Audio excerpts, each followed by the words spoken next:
Transcript annulé. OK. Nous allons donc parler, une fois n'est pas coutume, de la deuxième partie du cours, qui s'intitule O2, CO2 lactate, le bon, la brute et le truand, point d'interrogation. Et sur cette deuxième partie du cours, on va parler de lactate pendant 1 heure. Dans ce topo sur le lactate, on parlera un peu d'hémodynamique, mais on parlera surtout de métabolisme. Parce que le lactate, c'est un peu d'hémodynamique et beaucoup de métabolisme. Et pour commencer, on va revenir, comme d'habitude quand on parle de physiologie, un peu à la base, sur de quoi parle-t-on? Le lactate,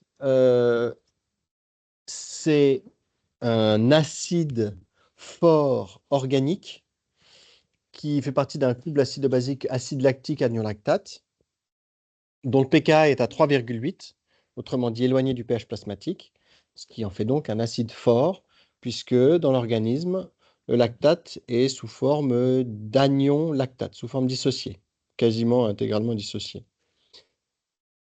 Il y a 2 énantiomères du lactate, la forme lévogyre et la forme dextrogyre. La forme lévogyre est celle largement prépondérante dans l'organisme. La forme dextrogyre est celle qu'on peut retrouver notamment produite par les bactéries du tube digestif, au point où certains se sont posé la question de savoir si le diagnostic d'ischémie mésentérique ne pouvait pas être fait avec le dosage du D-lactate, qui serait plus spécifique des bactéries du tube digestif, et produit par certaines autres fermentations.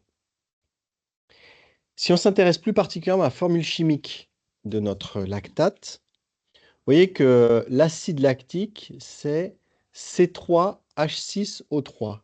Est-ce que ça vous rappelle vaguement quelque chose? Qu'est-ce que tu as dit? Alors, du bicarbonate, du CO2. Bon, on est dans l'organisme, bon, donc il y a du carbone, il y a de l'hydrogène, il y a de l'oxygène. Mais au-delà de ça, il n'y a pas tellement de lien. Ah! Quelle est la formule chimique du glucose? C6H12O6. Le lactate est un demi-glucose. Et ça, le fait de le dire, bah, ça fait du bien. Parce que ça nous rappelle le lien métabolique, mais qu'on verra juste après, très étroit, entre le glucose et le lactate. Donc l'acide lactique est un demi-glucose. L'anion lactate, on a un proton en moins, donc il est chargé une fois négativement. Ok, voici ma fiche de P2 de biochimie, de glycolyse, qui comme ça est illisible, mais en la schématisant, vous avez dans ce premier quadrillage en haut le cytoplasme d'une cellule dans laquelle le glucose va rentrer avec un transporteur. Bon, ça nécessite de l'insuline, jusque-là, rien d'incroyable. Donc, on a le glucose qui rentre dans la cellule et qui, par le biais de tout un tas d'enzymes que vous voyez notés sur le côté, j'insiste particulièrement sur cette enzyme-là, la phosphofructokinase, qui fait passer du fructose 6-phosphate en fructose 1,6 bisphosphate, et qui fait partie donc des différentes enzymes qui vont dégrader le glucose pour aboutir à la fin, dans le cytoplasme toujours, à 2 pyruvates. Donc de 1 glucose, on arrive à 2 pyruvates et ça fabrique 2 molécules d'ATP. C'est la glycolyse anaérobie, qui n'utilise pas d'oxygène, que vous avez tous appris, la glycolyse anaérobie, qui est peu rentable d'un point de vue énergétique, puisque ça ne produit que 2 molécules d'ATP. On arrive donc d'un glucose arrivé à 2 pyruvates, qui peut être transformé en lactate, on va voir juste après comment, ou qui peut, ce pyruvate, rentrer dans la mitochondrie, faire de l'acétyl-CoA qui va rentrer dans le cycle de Krebs, pour fabriquer des transporteurs de l'électron utile par la chaîne respiratoire mitochondriale. Ce processus permettant de fabriquer 34 molécules d'ATP. Donc avec une molécule de glucose, on fait 2 plus 34, ou alors on fait 2 selon qu'il y a de l'oxygène, la glycolyse aérobie, phosphorylation oxydative, ou pas d'oxygène. Ok, ça c'est à la limite des notions que vous aviez encore à peu près. Ce que j'aimerais que vous gardiez en tête, c'est un peu ce schéma où on a en haut un peu cette cascade quelque part, mais cascade, ça veut dire que ça va que dans un sens. Or, ça va pas que dans un sens. Ce schéma, on a le glucose en haut, le pyruvate au milieu, qui peut être shifté vers du lactate, qui revient vers le pyruvate. Et quand on rentre dans la mitochondrie, en dessous, acétyl-CoA, cycle de Krebs. Et avoir cette représentation mentale de la glycolyse, finalement, permet d'être plus systématique dans les étiologies d'hyperlactatémie. On va voir ça juste après. Alors, Jean, Oui. on n'a pas de diapo sur Teams. Ah, bah alors, vous n'avez pas le Est-ce que, diapo. est-ce que tu Et peux nous partager? on va remettre ça tout de suite. Oui, effectivement, ça ne s'affiche pas comme ça. C'est bien dommage. Vous loupez quelque chose, hein. Donc, on va faire en sorte que vous ayez le diaporama en Merci faisant beaucoup. partager l'écran. On est devenu spécialiste. Et là, comme par magie, ça apparaît, n'est-ce pas? Oui, c'est bon, Et parfait. bien sûr. Et nous allons donc revenir sur notre diapositive on a notre pyruvate qui peut, par une réaction d'oxydoréduction, fabriquer du lactate. Mais vous voyez que c'est à double sens, hein. Du pyruvate, ça va vers le lactate et du lactate, ça va vers le pyruvate. Et ça, c'est une notion fondamentale, c'est que rien ne reste statique dans l'organisme. On n'a pas notre lactate qui est là, qui ne bouge pas et qui va rester sous forme de lactate. OK? Et l'enzyme qui catalyse cette réaction entre le pyruvate et le lactate, c'est la lactate deshydrogénase. Et le LDH, c'est un marqueur de quoi? Alors, hémolyse, oui, mais plus largement, de cytolyse, d'une lyse cellulaire. Pourquoi plus largement d'une lyse cellulaire? Eh bien, parce que le lactate et le pyruvate sont présents et cette réaction est produite dans une très, très large majorité des cellules de l'organisme. Autrement dit, c'est quelque part un métabolisme fondamental puisque c'est le métabolisme énergétique des cellules de l'organisme. Donc, on a notre LDH qui est présente à peu près partout. Alors, petite question, quelle est la quantité de lactate que vous et moi produisons chaque jour? En millimol, en mol, en décamol, en hexamol? J'entends beaucoup. Ça dépend. Alors ça y est, on commence avec les réponses de Normand. Oui, bien sûr, ça dépend du métabolisme, certes. En gros, l'idée derrière tout ça, c'est d'avoir un ordre de grandeur. Bon, nous produisons en moyenne chaque jour à partir du muscle en majorité, des leucocytes, des globules rouges, du tissu adipeux, du cerveau. Nous produisons chaque jour, peut-être que les deux arrivants ont la réponse à la question de la quantité de lactate que nous produisons chaque jour. C'est-à-dire, on ne m'avait pas prévenu que... Alors, la quantité de lactate est d'environ 1,5 mol, 2 mol. On parle de mol et pas de millimol. OK? C'est donc une grande quantité. Or, alors, qu'est-ce qui va permettre on a vu qu'est-ce qu'il produisait, qu'est-ce qui va permettre de le consommer? Tout ça n'est pas à l'échelle. J'aurais dû faire une grosse flèche vers le foie, une flèche intermédiaire vers le rein. Le cœur, vous voyez, qui peut le consommer. Le muscle est capable de le consommer. Vous voyez que le cerveau est capable de consommer du lactate.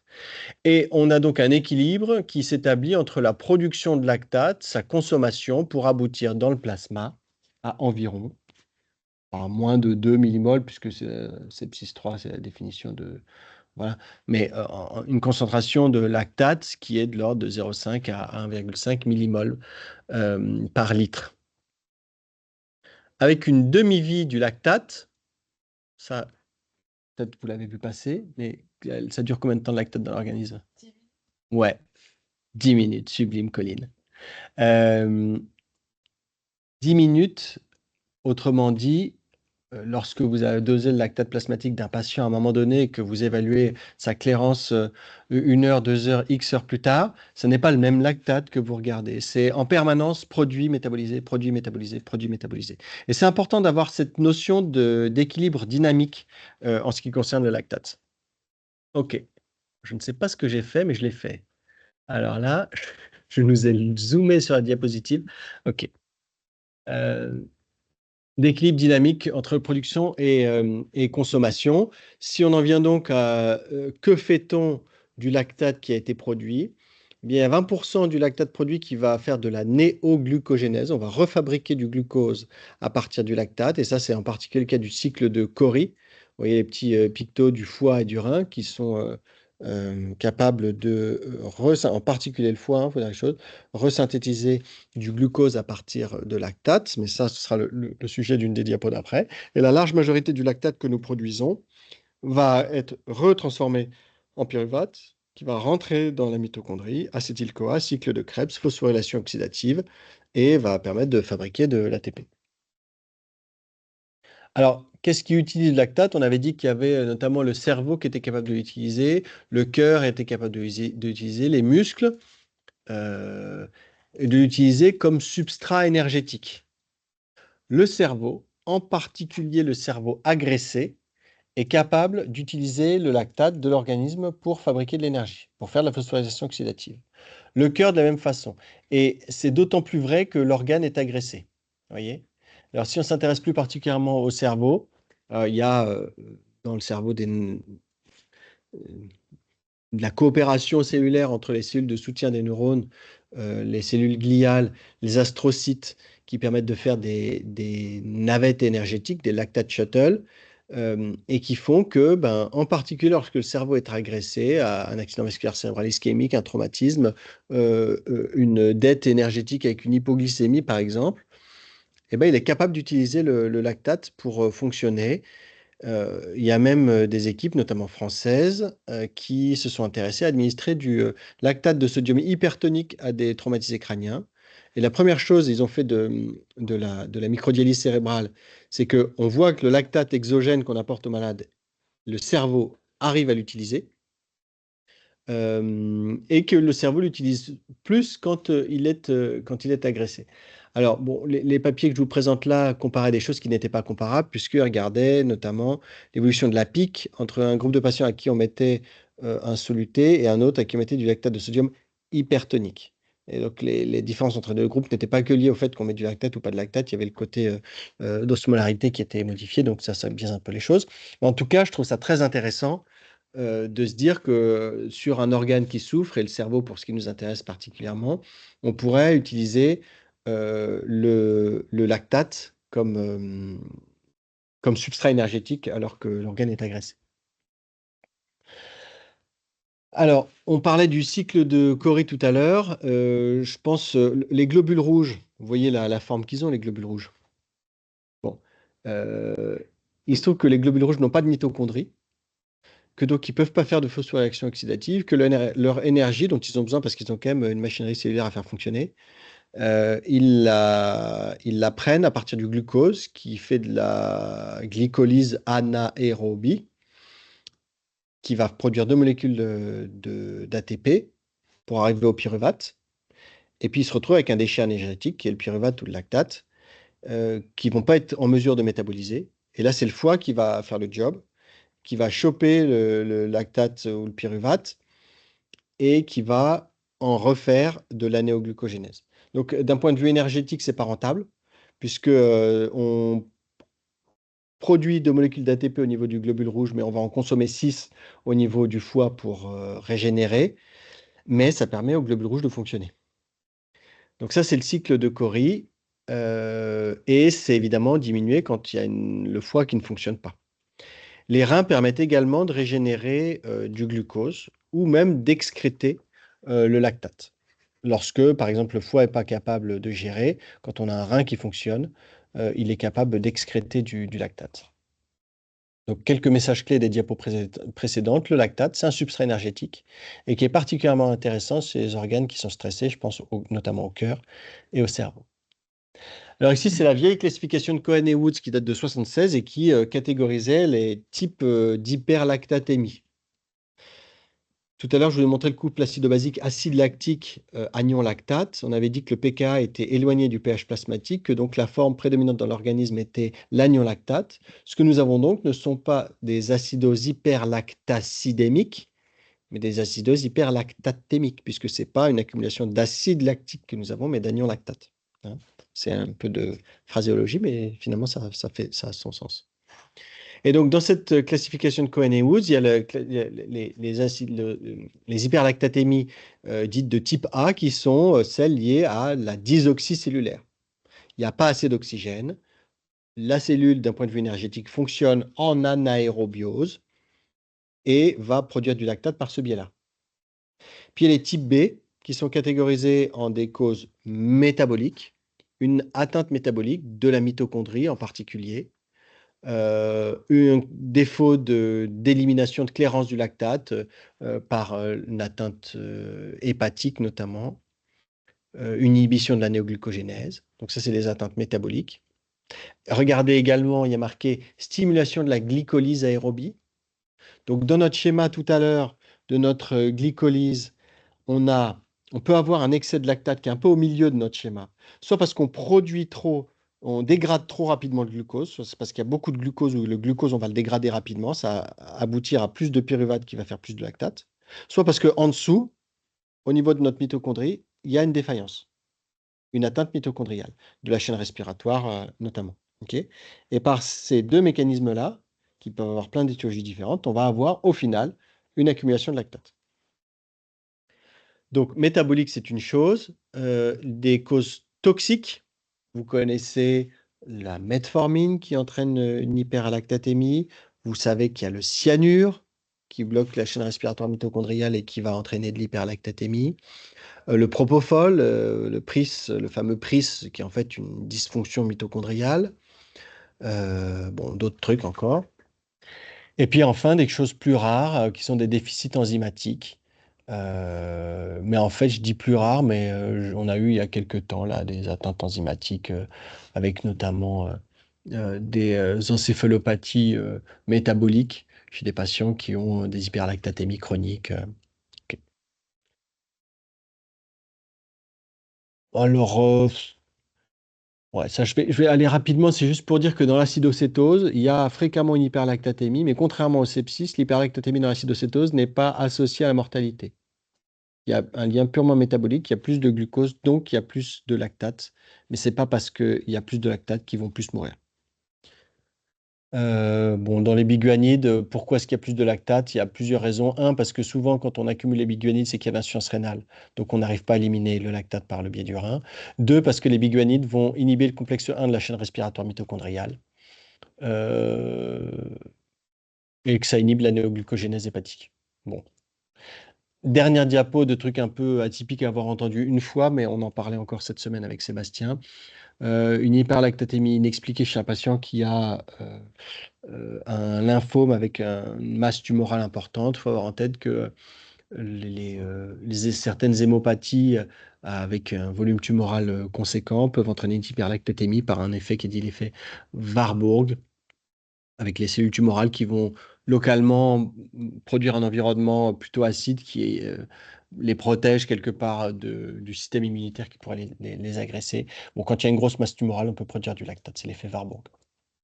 On en revient, non, et dernier truc, promis c'est le dernier, sur une autre étiologie d'hyperlactatémie qui est souvent complètement occultée, c'est l'alcalose. L'alcalose métabolique entraîne une hyperlactatémie, peut entraîner une hyperlactatémie par l'activation de la phosphofructokinase, une des enzymes de la glycolyse. Et oui, dans le sepsis, le lactate est associé à la mortalité. Donc ça, c'est Sepsis 3 qui date maintenant d'il y a presque 10 ans. Plus le temps passe et plus on se fait vieux. Le lactate est associé à la mortalité hospitalière. Dans le sepsis, en réanimation, dans l'infarctus, dans l'insuffisance hépatique, oui, mais à la fois il est associé à la mortalité, à la fois quand on a un lactate plasmatique élevé, mais qu'on arrive à le clearer, ben ça c'est associé à un bon pronostic. Et quand on a un turnover du lactate, c'est-à-dire si on arrive à voir que ce lactate, il est produit en excès, certes, mais il est également métabolisé rapidement, mais on en produit beaucoup, donc en fait, il s'accumule. Et ben ça, c'est associé à un meilleur pronostic que ceux qui ont un turnover du lactate qui est moins bon, autrement dit, ceux qui n'arrivent pas à métaboliser le lactate. Autrement dit, ceux qui ont une mitochondrie qui est malade. Donc elle est associée au mauvais pronostic, elle n'est pas causale. C'est pas parce qu'il y a du lactate que le malade est grave, c'est parce que le malade est grave qu'il y a du lactate. Alors, on va s'intéresser maintenant plus particulièrement au sepsis. Euh, Quelle est, selon vous, là où les causes, on va revenir en arrière, dommage, mais c'est pas grave. Euh, Quelle est, selon vous, là où les causes de l'hyperlactatémie dans le choc septique?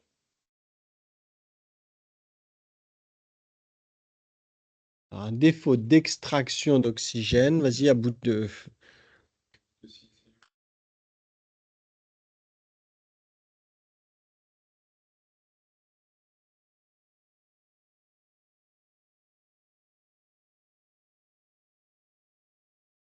Bon. D'autres idées? Dysfonction mitochondriale, très bien. Je ne m'attendais pas à ce que vous disiez ça en premier, mais je suis ravi.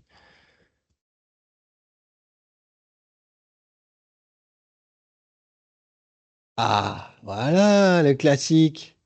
État de choc, inadéquation besoin-apport, il y a une baisse du débit, le tissu ne reçoit pas assez d'oxygène, il fonctionne en anaérobiose, on produit du lactate, non? C'est pas comme ça que ça marche? C'est pas comme ça que vous avez appris? Ah, bah quand même. Enfin, je sais pas, on a tous appris ça au début, que dans l'état de choc, on accumule le lactate parce qu'il n'y a pas assez d'oxygène. Eh bien, vous avez bien senti le sens de mon propos. On va essayer de tordre le cou, on va dire partiellement, à ce message-là, pour revenir sur les concepts que vous avez évoqués, notamment tous les deux, avec cette diapo issue d'un New England, je ne sais plus quel est son intitulé exact, il doit être dans les références, lactate et sepsis, sur le fait que dans le sepsis, dans le choc septique, euh, dès qu'il a été un peu réanimé, en fait, il y a le transport artériel d'oxygène, il n'est pas diminué. La quantité d'oxygène qui arrive au tissu, elle n'est pas diminuée.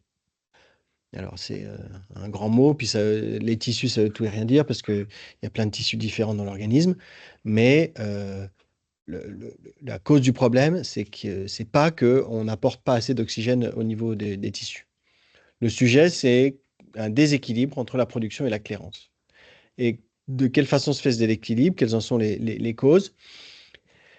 On a d'abord, et si on revient sur notre schéma mental de la glycolyse, une accélération de la glycolyse aérobie.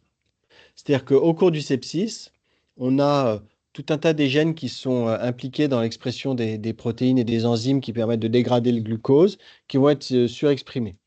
À la fois les transporteurs du glucose, les GLUT, 1, 2, 3, 4, et puis les enzymes. Pyruvate kinase, lactate déshydrogénase. La MCT4, c'est un transporteur du lactate. Euh, je n'ai pas parlé, mais la phosphofructokinase. Donc, des gènes enfin des enzymes qui participent à la dégradation du glucose. Euh, Il y a le cycle de Krebs qui vont avoir des enzymes qui vont être downrégulées. Donc, à la fois, on va dégrader plus rapidement le glucose, et puis à la fois, on va avoir notre cycle de Krebs qui va moins bien fonctionner. On va avoir plus de protéolyse, vous le savez bien, donc la libération notamment d'acides aminés comme l'alanine qui vont rentrer pour fabriquer du pyruvate. Vous savez, c'est dans ces circonstances-là qu'on peut observer notamment de la production de cétone. Et puis, c'est la diapo d'après, notre glycolyse aérobie qui est stimulée au cours du sepsis, que ce soit lié au sepsis ou à certains médicaments. Vous voyez marqué ici épinéphrine, autrement dit adrénaline, qui va stimuler nos récepteurs, notamment bêta, qui vont activer une AMP cyclique qui va favoriser la dégradation du glycogène en glucose par le biais notamment de cette fameuse enzyme phosphofructokinase et qui va aboutir à une augmentation de la production de pyruvate. Donc un autre mécanisme qui soit lié au sepsis à proprement parler ou aux médicaments qu'on va pouvoir administrer, donc typiquement tous ceux qui vont stimuler les récepteurs bêta-2, en particulier l'adrénaline, ça on le voit bien, ou le salbutamol quand on le met en IV. Enfin, on voit très rapidement qu'on a une augmentation de la production de lactate. Ça ne veut pas dire que le patient est plus grave, mais juste d'un point de vue métabolique, on a augmenté la glycolyse. Donc ça, c'est des mécanismes qui participent à la production de lactate. Et alors, on parlait tout à l'heure, le patient, il est choqué, on a une diminution du transport artériel d'oxygène. Voici deux représentations avec celle qui est à droite, qui est la délivrance tissulaire en oxygène, qui est en abscisse de 0 jusqu'à beaucoup, et en ordonnée, la concentration de lactate.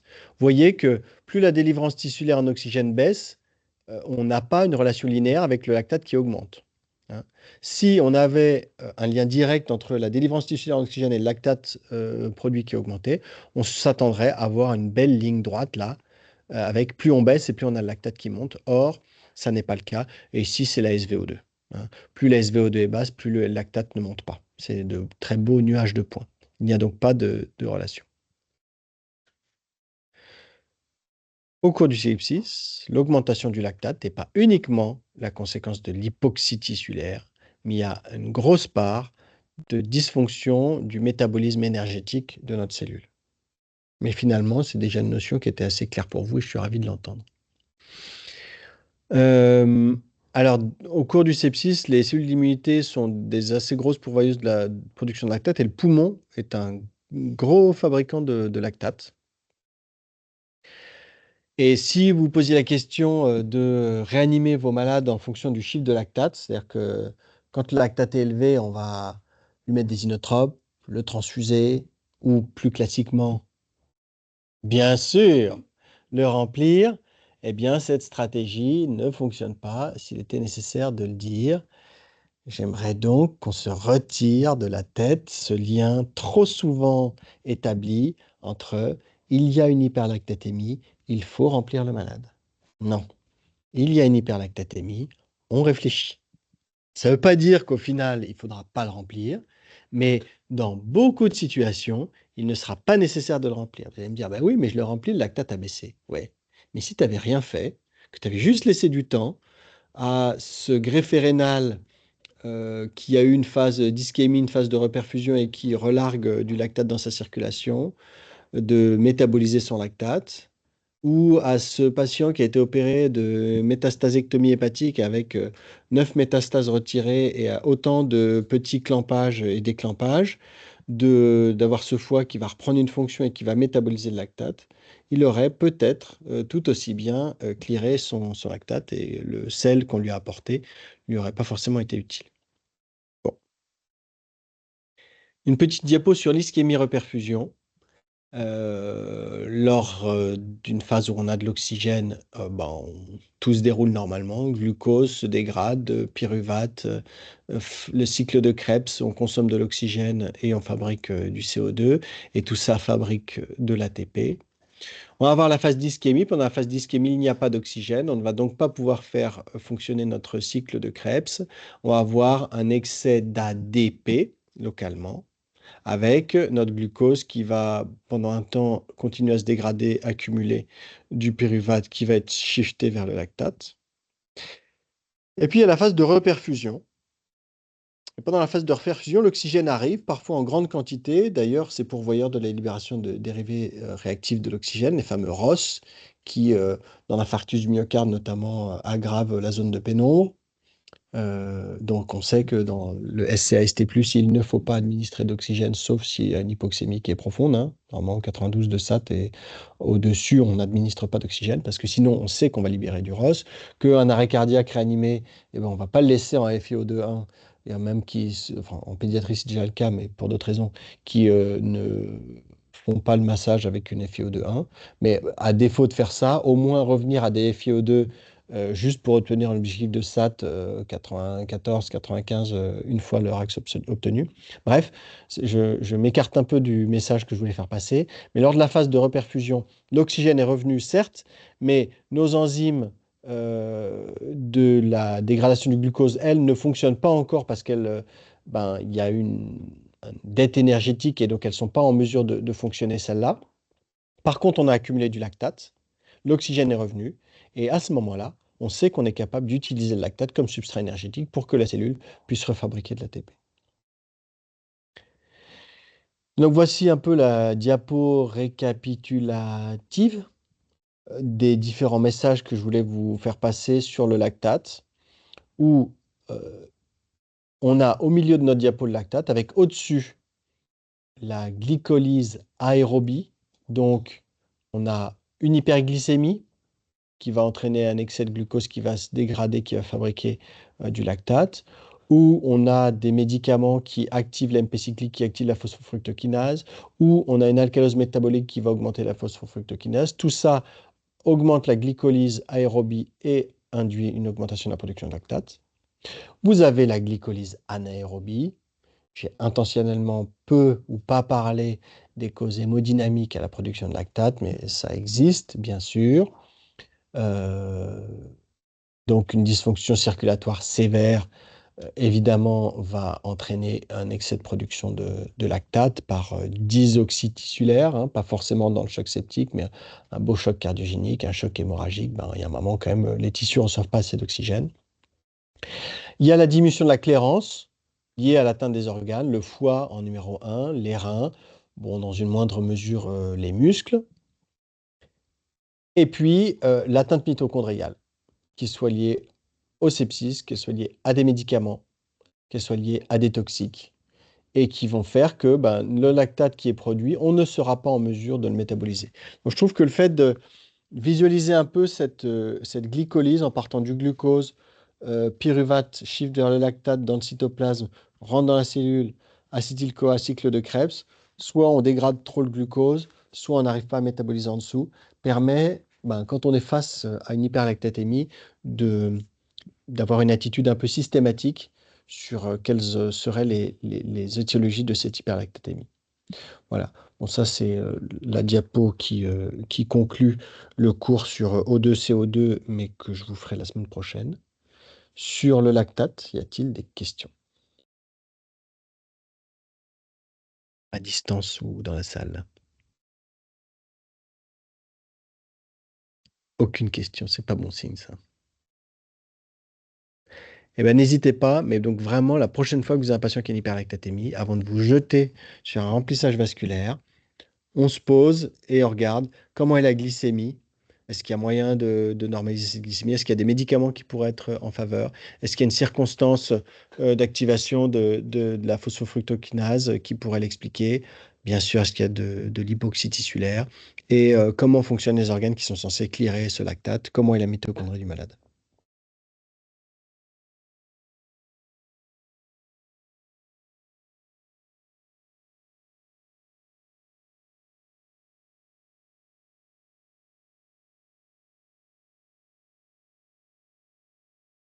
Alors, je saurais.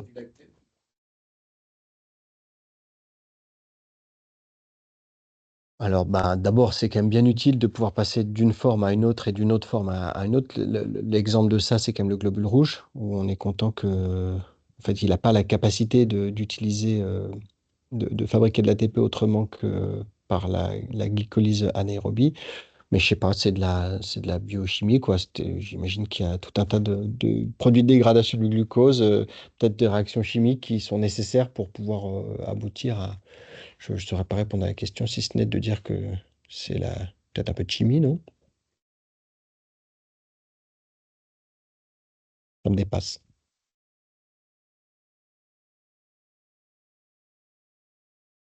Si c'est comme ça, c'est que. Ouais. Ah si, bien sûr, une vraie hypovolémie avec perfusion tissulaire qui est pas bonne. Si. Un bon exemple, je trouve, c'est sur inadéquation besoin-apport, c'est la crise tonico-clonique généralisée. C'est que d'un coup, il va y avoir une demande énergétique phénoménale de l'ensemble des groupements musculaires du malade, alors que contrairement à quand on fait un effort physique intense, on a le temps d'adapter son débit cardiaque, d'adapter son volume minute.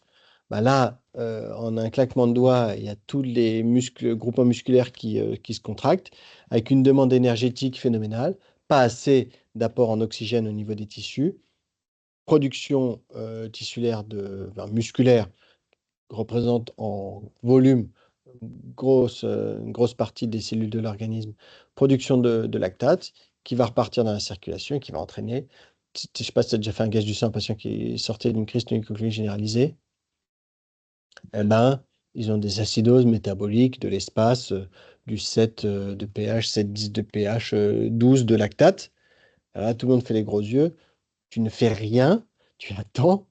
Il a arrêté sa crise. Enfin, si, il faut quand même arrêter la crise. Et en fait, il va simplement le clairer. Ça peut être d'ailleurs un argument indirect pour savoir si un patient a fait une authentique crise tonico-clonique généralisée ou non. Tu regardes s'il a produit du lactate. Donc, il y a une production de lactate liée à une inadéquation des apports, bien sûr. Et dans nos chocs hypovolémiques qui arrivent parfois exsangues et qui sont avec une hyperlactatémie, bah oui. Alors une fois que c'est réanimé, qu'il y a du DAMS dans la circulation qui génère du CIRS, qui peut donner de la dysfonction mitochondriale, là c'est autre chose. À la phase toute initiale, quand il est exsangue et qu'il a X de lactate, bon ben, là celui-là tu vas le remplir. D'autres questions? Bon. La semaine prochaine, on fait O2, est-il tant l'ami que nous pensons qu'il est? Et CO2, est-il tant l'ennemi que nous pensons qu'il est?